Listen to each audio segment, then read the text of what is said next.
रावत ने किया कोर्ट के फैसले का स्वागत, कहा सत्य की हुई जीत। आज उत्तरकाशी के दौरे पर सीएम त्रिवेंद्र सोलर प्लांट और पेरूल परियोजना का किया लोकार्पण, उद्यमियों द्वारा आत्मनिर्भर बनने के प्रयास की दिशा में पहल। काशीपुर की पुरानी सब्जी मंडी में लगी भीषण आग, करीब 70 दुकानें जलकर राख, आग लगने से करोड़ों का नुकसान। चार धाम में लगातार पहुंच रहे पर्यटक, 48,000 से ज्यादा तीर्थयात्री पहुंचे चारों धाम, बढ़ती संख्या देख पुलिस ने कसी कमर। यमुनोत्री हाईवे पर छंटा गाधार में लगातार हो रहा भूस्खलन, रास्ता खुलने में लगेंगे 15 दिन, स्कूल जाने में लगातार बच्चों को हो रही परेशानी। आप देख रहे हैं के न्यूज, खबरों का सारथी। बुलेटिन की शुरुआत करते हैं इस वक्त की बड़ी खबर से। देहरादून से आपको बड़ी खबर बता रहे हैं, बाबरी विध्वंस फैसले का सीएम ने किया है स्वागत। बड़ी खबर आपको देहरादून से बता रहे हैं, लखनऊ की विशेष अदालत के निर्णय का किया है स्वागत। सत्य और न्याय की जीत हुई है, त्रिवेंद्र सिंह रावत ने कहा है उत्तराखंड के सीएम ने। लोकतांत्रिक तरीके से किया गया था राम मंदिर आंदोलन। देहरादून से बड़ी खबर आपको बता रहे हैं, बाबरी विध्वंस फैसले का सीएम रावत ने किया है स्वागत।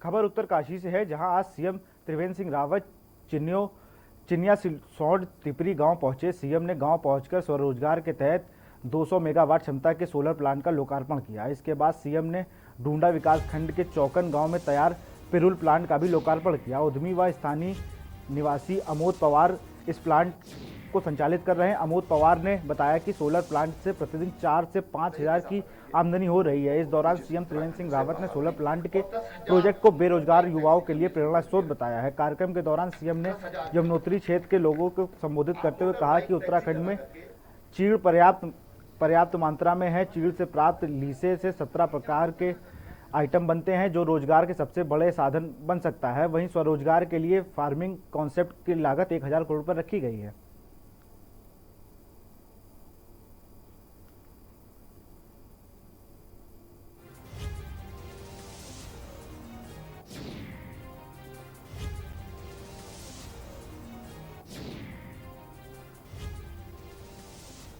जब प्रारंभ होती है तो शुरुआत में उसमें कुछ दिक्कतें आती हैं, लेकिन हमने ये देखा कि पिछले 2 महीने में काफ़ी उसमें सुधार आया है।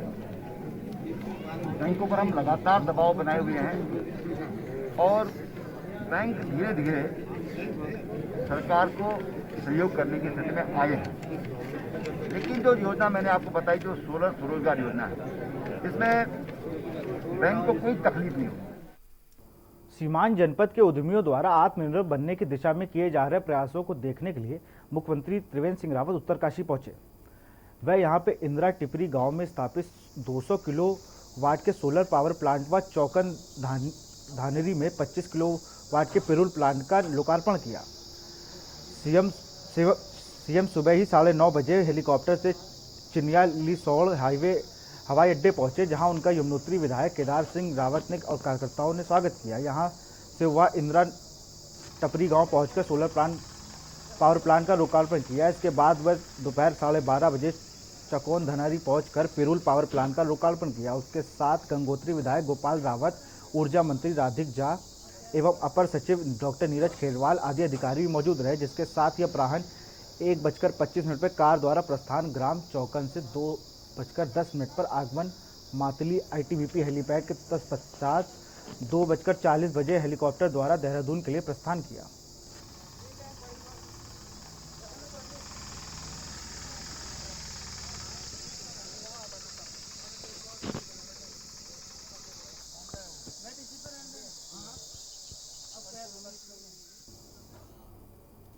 उत्तराखंड सरकार की ओर से 4 धाम यात्रा में आने वाले श्रद्धालुओं के लिए अनिवार्य कोविड जांच को शर्त को समाप्त कर दिया है।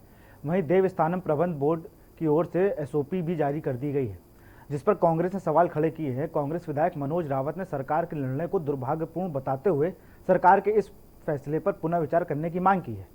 विधायक का कहना है कि कोरोना के मामले लगातार बढ़ रहे हैं, ऐसे में बिना कोविड जांच के 4 धाम के दर्शन करना किसी के लिए अनहोनी को न्योता देने के समान है।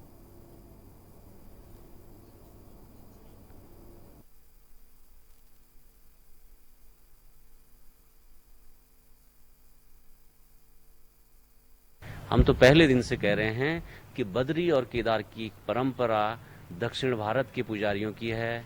यहाँ की परंपरा में बहुत ही सीमित विकल्प हैं या शून्य विकल्प हैं।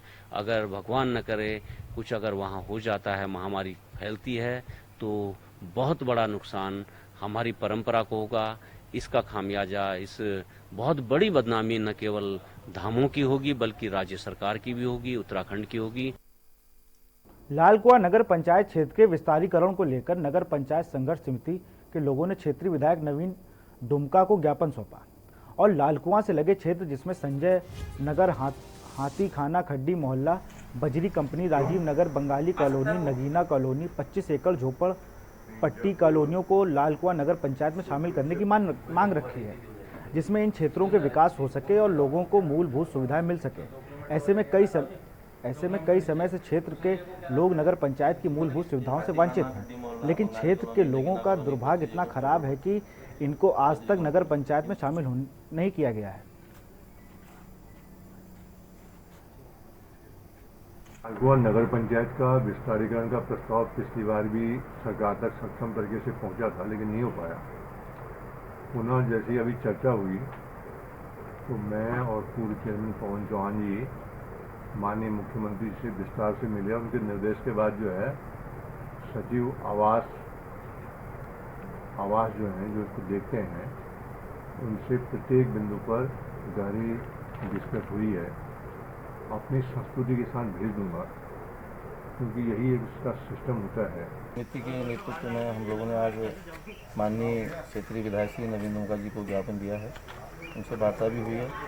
विधायक जी का कहना है कि मैं पूर्व में भी इसमें चर्चा कर चुका हूं मुख्यमंत्री जी से, और हमें विश्वास है कि वो हम लोगों के बीच के व्यक्ति हैं, और हमें विश्वास है कि वो जो है हमारी मांगों को उचित समय पर और उचित जगह पर उठाकर हमारी मांग जो नगर पंचायत का विस्तारीकरण है उसको पूरा करने की कोशिश करेंगे। डोईवाला विधानसभा के पहाड़ी क्षेत्र गडूल गांव में युवक मंगल दल के तमाम युवाओं ने प्रशासन को आईना दिखाते हुए खुद की कड़ी मेहनत से बारिश और प्राकृतिक स्रोत से पानी का तालाब बना डाला। इस तालाब के बनने से गांव में पालतू जानवरों के साथ ही जंगली जानवर को, पशु पक्षियों को जहां आसानी से पानी प्राप्त होगा, तो वहीं यह पानी खेतों में भी सिंचाई के काम आएगा। बता दें, डोईवाला विधानसभा के पहाड़ी क्षेत्र में हमेशा पानी से जूझते रहते हैं। शासन प्रशासन की लाख कोशिशों के बाद भी पहाड़ी क्षेत्र की समस्या का कोई स्थानीय समाधान नहीं निकल रहा। तो गदूल ग्राम सभा के युवक मंगल दल ने गांव के समस्या के समाधान के लिए बारिश के साथ प्राकृतिक स्रोत के पानी को बचाने और उपयोग करने के लिए जंगल में तालाब बनाकर जहां गांव के पालतू जानवरों के लिए पानी उपलब्ध कराया है, तो वहीं इस तालाब से अब पशु पक्षियों के साथ ही जंगली जानवर भी अपनी प्यास मिटा सकेंगे।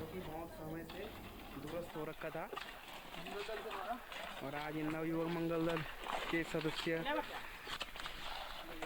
डोईवाला विधानसभा के पहाड़ी क्षेत्र गडूल में युवक मंगल दल ने पशु पक्षी और जानवरों के लिए एक तालाब का निर्माण किया, क्योंकि प्राकृतिक स्रोत था। तो उसमें युवक मंगल दल के तमाम लड़कों ने मेहनत की और एक तालाब बना दिया, ताकि जो जंगली जानवर हैं और पशु पक्षी वो प्यासे ना रहे। तो हम कह सकते हैं कि उसने सरकार को आईना दिखाने का काम किया है, क्योंकि शासन प्रशासन की बिना मदद के युवक मंगल दल के लड़कों ने ये तालाब तैयार किया है और पानी को व्यर्थ होने से बचाया है। तो हम कह सकते हैं एक बड़ी पहल युवक मंगल दल के लड़कों ने की है, क्योंकि पहाड़ी क्षेत्र के में प्राकृतिक स्रोत बहुत बड़ी मात्रा में है। अगर उनका सही से संरक्षण हो और उनका बचाव हो तो पानी को जो है बचाया जा सकता है और तमाम कामों में लाया भी जा सकता है।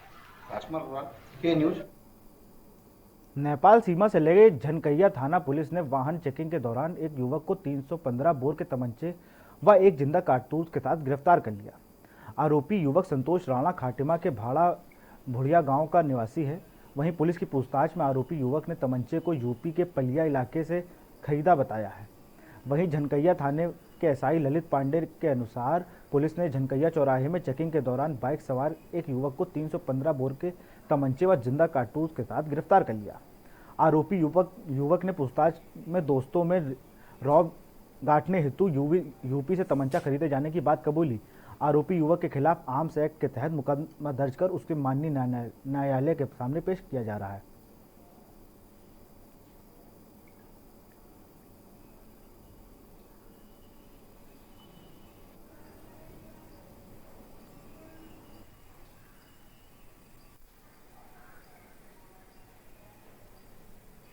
पुलिस टीम द्वारा झनकैया चौराहे में सितारगंज से भागे हुए कुछ अपराधियों की तलाश की जा रही थी जो अस्पताल से भागे थे। इसी दौरान एक मोटरसाइकिल चालक व्यक्ति को झनकैया चौराहे में एक अवैध तमंचा 315 बोर तमंचा और एक अवैध कारतूस 315 बोर के साथ पकड़ा गया है।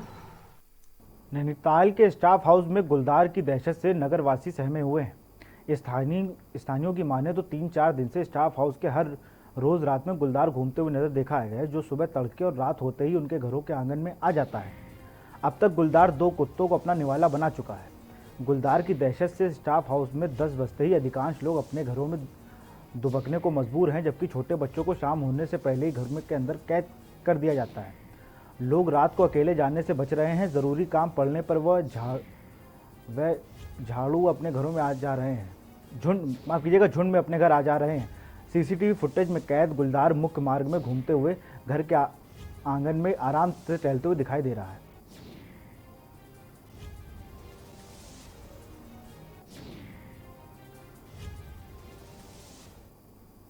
ये रात के 1:30 बजे के बाद ऐसे आया और यहाँ से ऊपर को आया। बच्चे छोटे छोटे हैं, इधर बाहर टॉयलेट है, प्रॉब्लम हो रही है जाने में।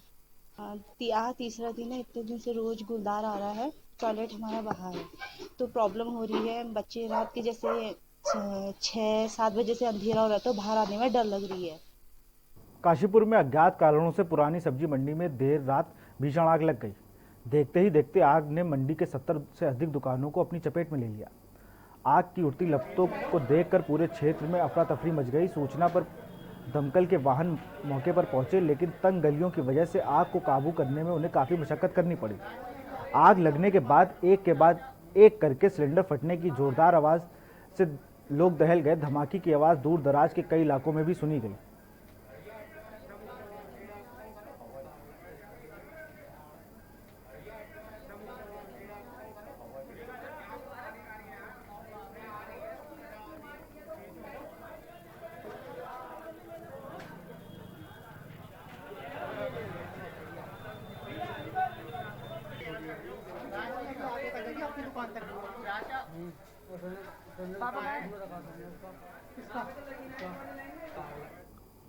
काशीपुर में सामाजिक दायित्व के अंतर्गत नैनी पेपर्स लिमिटेड के वित्त सहयोग से एलडी भट्ट सरकारी अस्पताल के आधुनिकीकरण कार्य को उधम सिंह नगर के सीडीओ हिमांशु खुराना ने निरीक्षण कर आवश्यक दिशा निर्देश दिए। इस दौरान सीडीओ ने बताया कि कोविड-19 के चलते अस्पताल में ऑक्सीजन पाइप लाइन लगाई जाएगी। जिले के मुख्य विकास अधिकारी हिमांशु खुराना ने एलडी भट्ट सरकारी अस्पताल में 2 करोड़ की लागत से सीएसआर के तहत अंतर्गत नैनी पेपर्स लिमिटेड के वित्त सहयोग से किए जा रहे आधुनिकीकरण का निरीक्षण किया।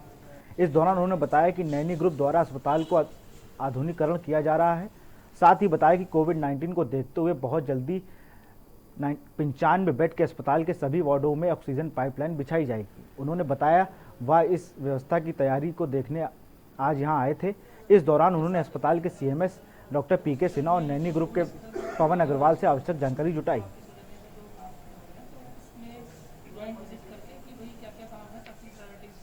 जो हमारा कोविड संक्रमण को देखते हुए जो हमारा जो 95 बेड का अस्पताल है उसमें पूरी ऑक्सीजन की लाइन बिछनी है और साथ ही साथ जो 12+7 बेड का आईसीयू तैयार होना है और जो सीएसआर के माध्यम से हमारा किया जा रहा है और साथ में जो ऑक्सीजन की लाइन बिछनी है उसी कार्य का जायजा लेने के लिए आज विजिट और बैठक की गई। कोरोना काल में होने वाली रामलीला का मंचन को लेकर कमेटी व कलाकारों में मायूसी देखने को मिल रही है। 1 माह पहले से की जा रही रामलीला की तैयारी में कलाकारों द्वारा की जा रही रिहर्सल शुरू हो चुकी है। सभी कलाकार व रामलीला कमेटी के लोगों को हर साल की तरह अपनी तैयारियों में लगे हैं। तो वहीं रामलीला कमेटी के अध्यक्ष सिंटू गुम्बर ने बताया कि कोरोना काल में प्रशासन द्वारा रामलीला की परमिशन अभी तक नहीं दी है, जिसको लेकर उन्होंने खेद प्रकट करते हुए क्षेत्रवासियों को ऑनलाइन रामलीला दिखाने की बात कह रहे हैं। रिहर्सल कर रहे कलाकारों ने बताया कि रामलीला का मंचन ना होने पर मायूसी जताई है।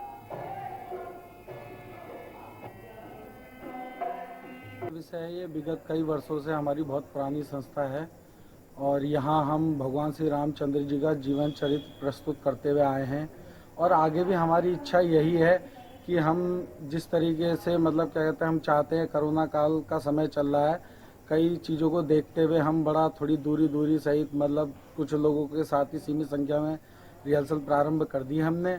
हम चाहते हैं कि जिस तरीके से रियायतें लॉकडाउन में 4 के हिसाब से छूट मिल रही, उस हिसाब से हमें भी मंचन हेतु कुछ सुविधाएं, कुछ रियायतें मिले। देखिए, कोरोना काल के चलते वैसे हमारी जो रामलीला पात्र परिषद है, सनातन श्री रामलीला पात्र परिषद पिछले 55-56 सालों से लगातार रामलीला करती हुई आ रही है, लेकिन इस बार कोविड-19 के चलते प्रशासन से अनुमति मिलना बहुत मुश्किल लग रहा है और जहां तक कि उन्होंने 100 आदमियों की परमिशन के लिए बोला है, लेकिन इसमें में हमारी रामलीला तो संभव नहीं हो पाएगी और अगर नहीं मिलती है तो हम अपने जो हमारे दर्शक हैं, हमारी रामलीला देखने वाले हैं, उन लोगों को ऑनलाइन अपने लोकल केबल के माध्यम से हम सब जो पूरी रामलीला का अवलोकन कराएंगे। यहाँ रुकते एक छोटे से ब्रेक के लिए, जल्द हाजिर होंगे।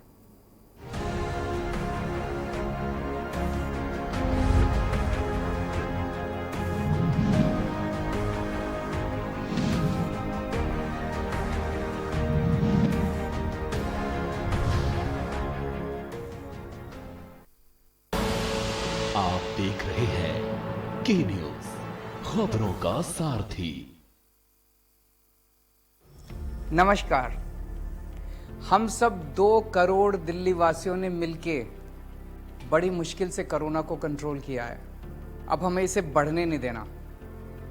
पिछले कुछ दिनों से मैं देख रहा हूँ हम सब थोड़े लापरवाह हो गए हैं, मास्क नहीं पहनते, सोशल डिस्टेंसिंग नहीं करते। मैं आपका भाई हूँ ना, आपका बेटा हूँ। आपने मुझे अपने परिवार का हिस्सा माना है। मैं नहीं चाहता अपने परिवार में कोई बीमार हो। ये बहुत गंदी बीमारी है, इसलिए आज आपसे कुछ मांग रहा हूं। कसम खाओ कि अब जब भी घर से बाहर निकलोगे मास्क पहन के निकलोगे, सोशल डिस्टेंसिंग करोगे। और एक बात, कुछ लोग आजकल टेस्ट भी नहीं करवा रहे। अभी थोड़े दिन पहले एक फोन आया एक आदमी का मेरे पास, किसी और काम से। बात में बोला कि कुछ दिनों से उसको बुखार है। मैंने पूछा टेस्ट कराया? बोला नहीं। मैंने पूछा क्यों? तो कहता है सर आजकल तो सब अपने आप ठीक हो जाते हैं, मैं भी अपने आप ठीक हो जाऊंगा।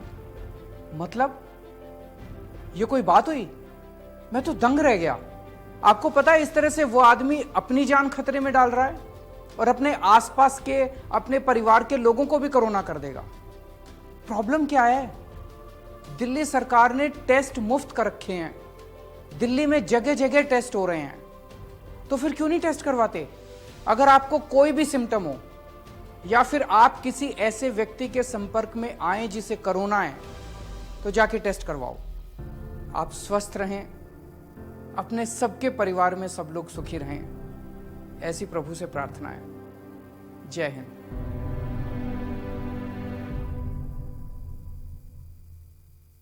खुदी को आजमाया है तो ये अंदाज आया है, खुदी को आजमाया है तो ये अंदाज आया है। तुम में भी मैं हूं, शुद्ध प्लस पान मसाला। आप देख रहे हैं के न्यूज, खबरों का साथ।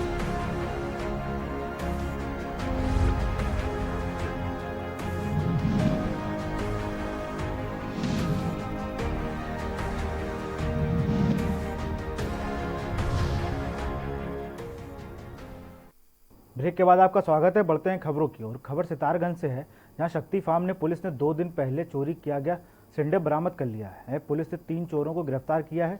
पुलिस के मुताबिक शक्ति फार्म के वार्ड 7 निवासी पवित्र मंडल ने 27 सितंबर की रात उसकी रसोई का ताला तोड़कर सिलेंडर चोरी किए जाने का मुकदमा दर्ज कराया था। साथ ही 2 लोगों को उसी रात संदिग्ध अवस्था में उसके घर के पास घूमने की बात कही थी। पुलिस ने दोनों नामजद आरोपियों को गिरफ्तार कर लिया। पूछताछ में उन्होंने सिलेंडर चोरी की बात कबूल ली है।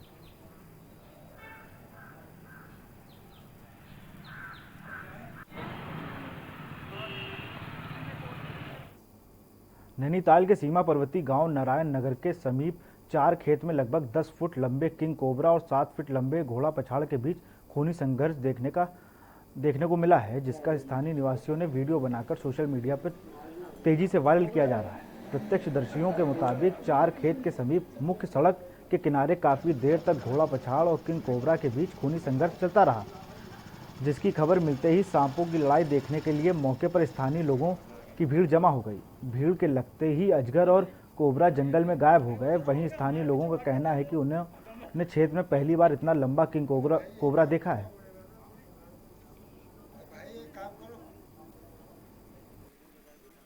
कितना बड़ा है, तो लड़ाई हो गई इनमें ना, लड़ाई हो गई, एक को मार दिया इनने।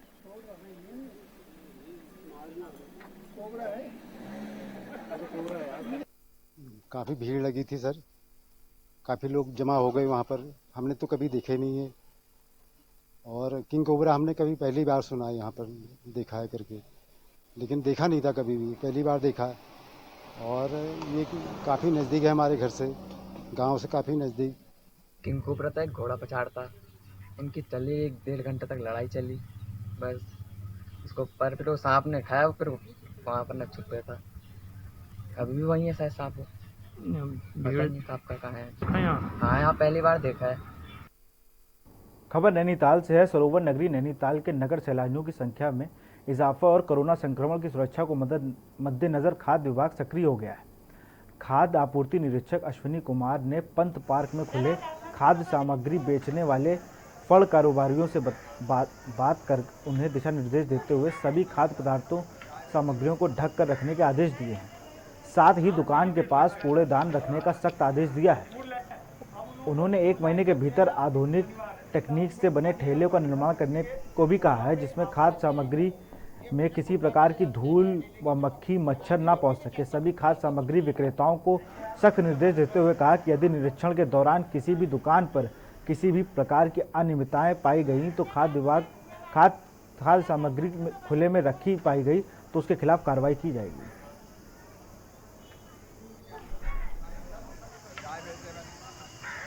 पंत पार्क में जो ठेले लगते हैं, फूड स्टॉल्स लगते हैं, इसकी समस्या काफ़ी दिनों से चली आ रही थी और इन लोगों ने लाइसेंस के लिए कई बार अप्लाई किया और हमने यहाँ पे पोजीशन सर्टिफिकेट ना होने के कारण, क्योंकि अब नगर पालिका का अधिकार है कि वो अपने एरिया में किसी को बिजनेस करने दें, स्टॉल या फेरी वालों को।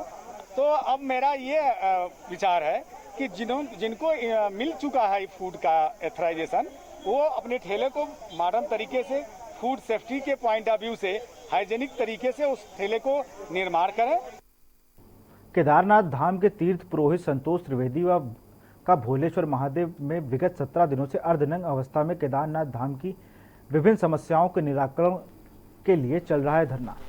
4 धाम विकास परिषद के उपाध्यक्ष शिव प्रसाद ममगई के लिखित आश्वासन के बाद समाप्त कर दिया गया। उपाध्यक्ष ममगई ने तीर्थ पुरोहितों को जूस पिलाने के साथ ही ओमकारेश्वर मंदिर में वस्त्र भेंट भी किए। बता दें, 4 धाम विकास परिषद के उपाध्यक्ष शिव प्रसाद मुंगई तीर्थ पुरोहित समाज को आश्वासन दिया है उनकी हर समस्या के निराकरण के लिए शीघ्र मुख्यमंत्री से वार्ता की जाएगी।